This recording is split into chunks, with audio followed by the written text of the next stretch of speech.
Hey, everybody, on today's Money in the Morning, possible good news. Congress has a bill that might affect your retirement snaking its way through the system. We'll find out what it's all about and more on today's Money in the Morning.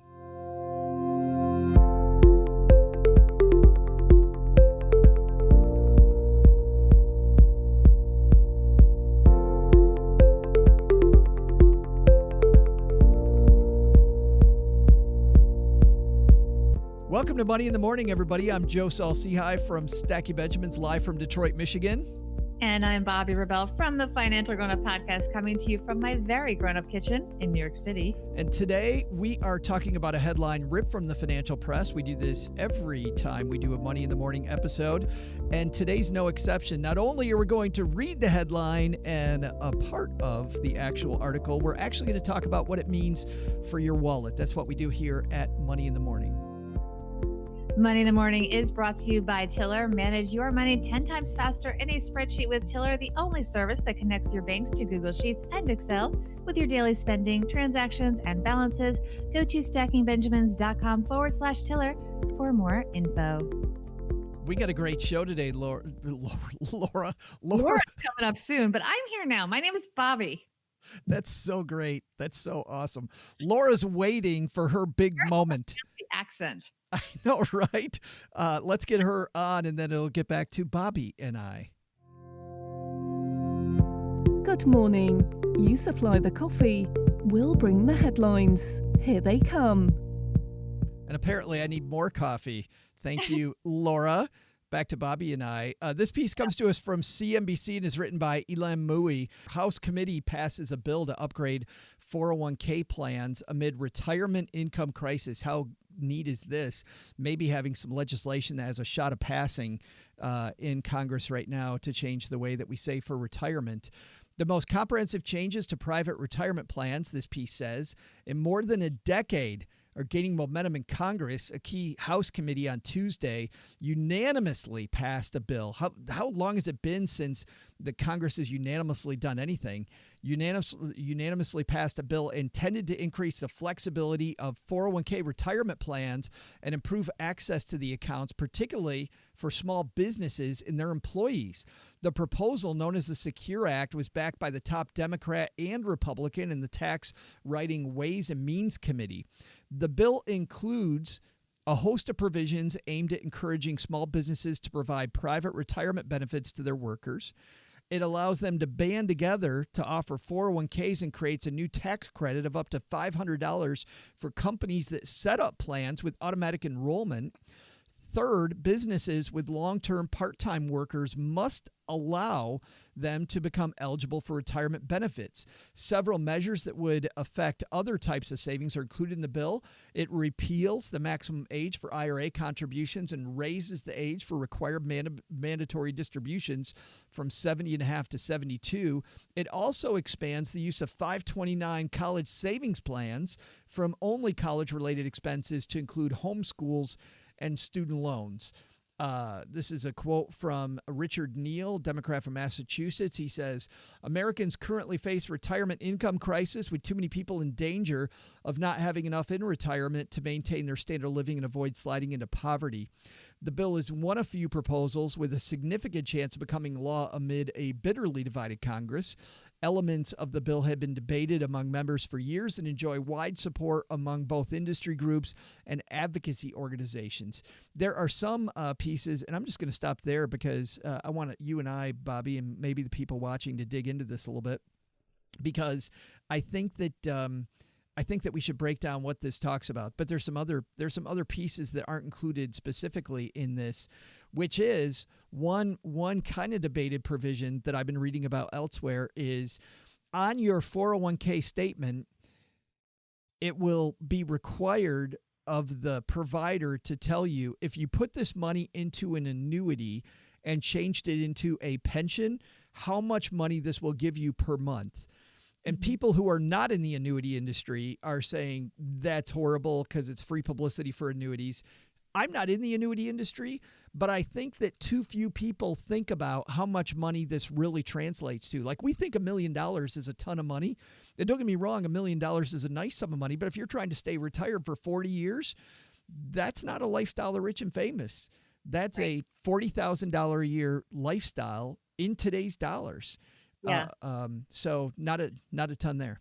In today's dollars being a big point. And just to scare our listeners a little bit more, I have a not so fun fact. According to a 2017 GAO analysis, median retirement savings for Americans who are coming up to retirement, so 55 to 64, is only, Joe, ready for this?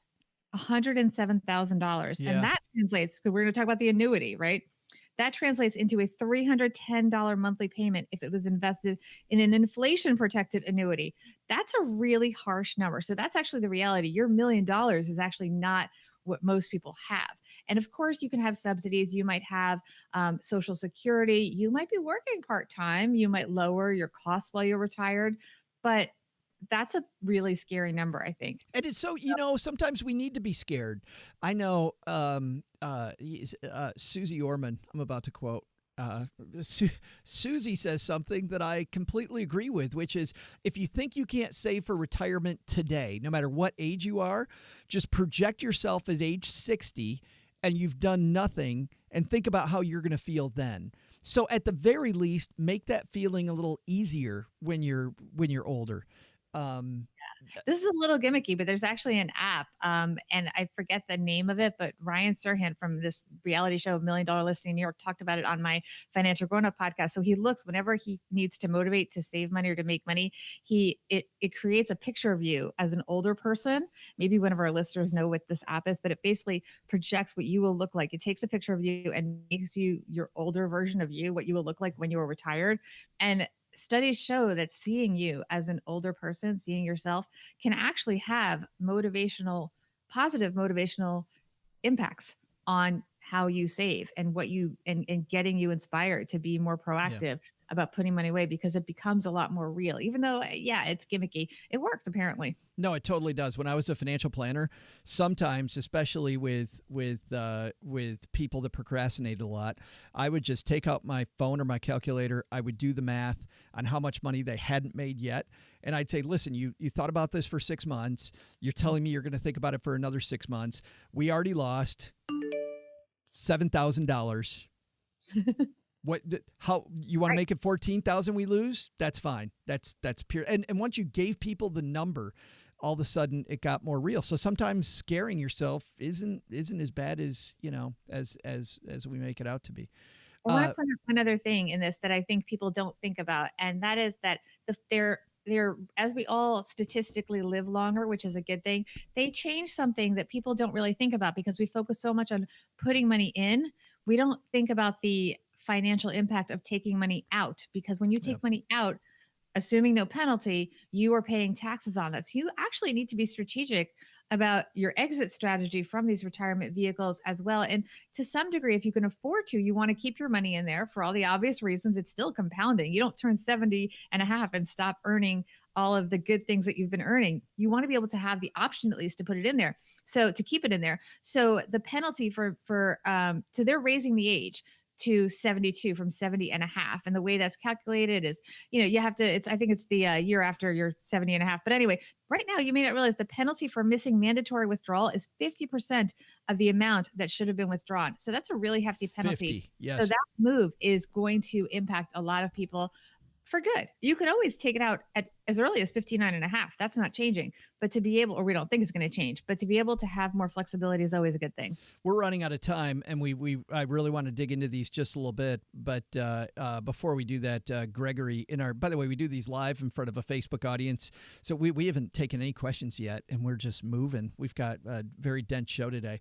But Gregory asked where this is published. You can find it everywhere, but we're taking this from CNBC. And the name of the bill, if you want to look it up, is called the Secure Act. But let's go through some of these, at least a couple of these points, Bobbi, just to put kind of a pin on these. It allows small companies to band together to offer 401ks and creates a new tax credit of up to $500 for companies that set up plans. Here's a big thing. When you look at 401k plans and retirement plans in the United States, it's small business owners that don't set them up.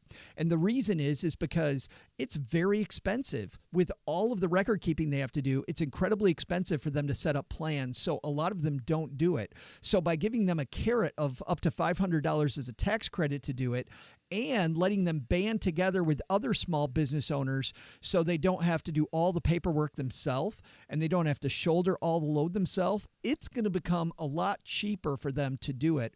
And that's coupled with making it mandatory for them to also include long-time part-time workers. Because again, a lot of small business owners don't make people full-time, because when you do that, the way the law works now is that you have to include these people in a lot of benefits, and they don't think they can afford to do it. So it makes it more affordable, but at the same time, it says, you know what, you're going to have to take care of these long-time part-time people because we know what you're doing. And I think it also is good that they create incentives to make it auto enroll, which is you basically have to opt out instead of opt in, which is always good because automation for something like this really works. It's just to work. Yeah, but clearly, and past studies that I've seen have shown that some bad news when it comes to auto enrollment. 50% of the people, and I believe the number was right around 50% of the people that are auto enrolled end up taking money out early and paying penalties. That's the bad news. The good news is, though, the other 50%, though, Bobbi, that might have done nothing, still save when they wouldn't have saved anyway. So I prefer not to look at the downside, which is at least these people have money saved. You're going to pay huge penalties to get out early. You might do dumb things, but at least with mandatory savings, you start seeing that hiding money from yourself isn't a bad thing. It's a good thing. It is a good thing. And more education for those 50% that are pulling the money out. Yeah, let's dive into what a couple of our friends here are talking about live on Facebook. If you want to hang out with us while we make the show, head to stackingbenjamins.com, or excuse me, facebook.com/istackbenjamins. Rebecca says she wished they'd get rid of required minimum distributions altogether. I mean, that's everybody, but as you know, you can't do that. And the reason is the government's going to delay getting some money from you for this money. They're not going to put it off forever. So it just isn't going to happen. Either the Roth IRA, where they get it up front, they get paid up front, and then you can have it the rest of your life, or they're going to say, okay, defer the tax till later. You get to choose, but the government's still going to get their money. I don't see, Bobbi, do you see that going away? Government always gets paid. Yeah. Mike says if somebody has a pension paying $50,000 a year, you'd have to have $1 million paying you 5% per year to reach parity. Mike is a certified financial planner, by the way, in Ventura, and says, who has $1 million saved in their 401k? Not that many people. That's just for a $50,000 a year lifestyle. Imagine that. Mm-hmm. Lauren weighs in and says, cool, talking about the app. Not only will this app allow me to congratulate my future self on aging well, but I can also motivate myself to retire in style. A lot of times, Bobbi, it's that carrot. Yes. Or looking in the scary mirror of the app that ages you. Right. Yeah. That's going to do it there. I think our point when it comes to piece number 2, though, which is the downer of this whole thing. You just saw us get really excited about this legislation. It's just it's politics. There's still plenty of time for the government to add some pork to this. Yeah. So don't bet on Congress. Yeah, don't bet on anything. We'll have another story when this gets passed because a lot of stuff can change. Exciting today. Looks like moves in the right direction, but who the heck knows?